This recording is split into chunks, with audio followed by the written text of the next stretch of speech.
بسم الله الرحمن الرحيم، اللهم صل وسلم على سيدنا محمد. ازيكم عاملين ايه؟ يا رب يكون كلكم بخير. تعالوا النهارده نشوي البطاطا زي ما انتم شايفين، جايبين كيلو ونص بطاطا حسب الكميه اللي انت تجيبيها. حطيناها في الحوض، شغلنا عليها الميه وقعدنا نغسلوها بالطريقه الجميله ديت تخليها زي الفل.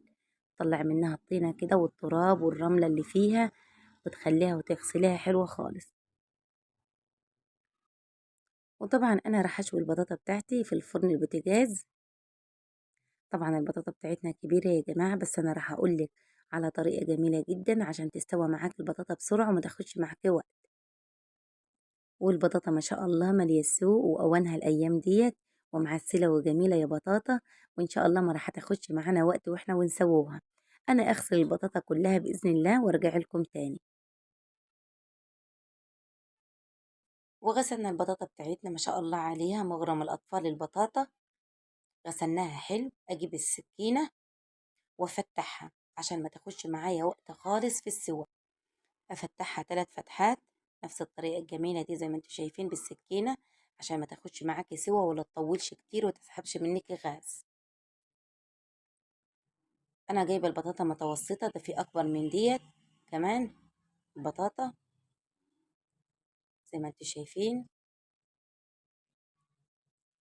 الطريقة سهلة خالص وجميلة وراح تعجبك بإذن الله، وراح هتاكلي احلى بطاطا لو جربتيها. والبطاطا المشوية في الفرن بتبقى طعمها جميل جدا.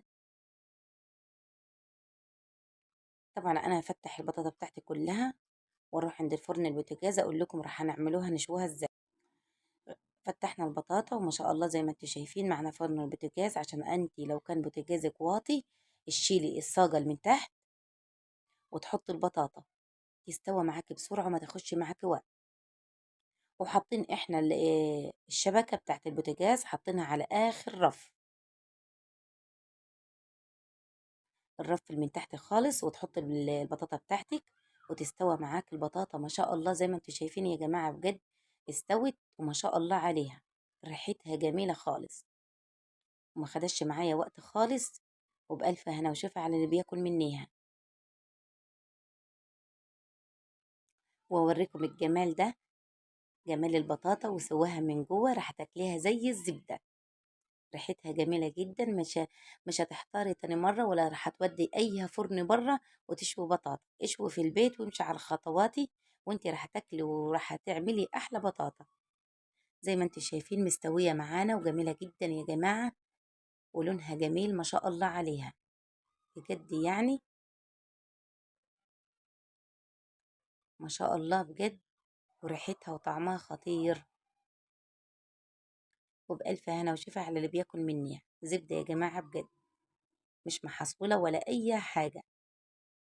لو عجبك الفيديو ما تنسناش في اللايك والاشتراك، فعل الجرس عشان يوصلك كل جديد.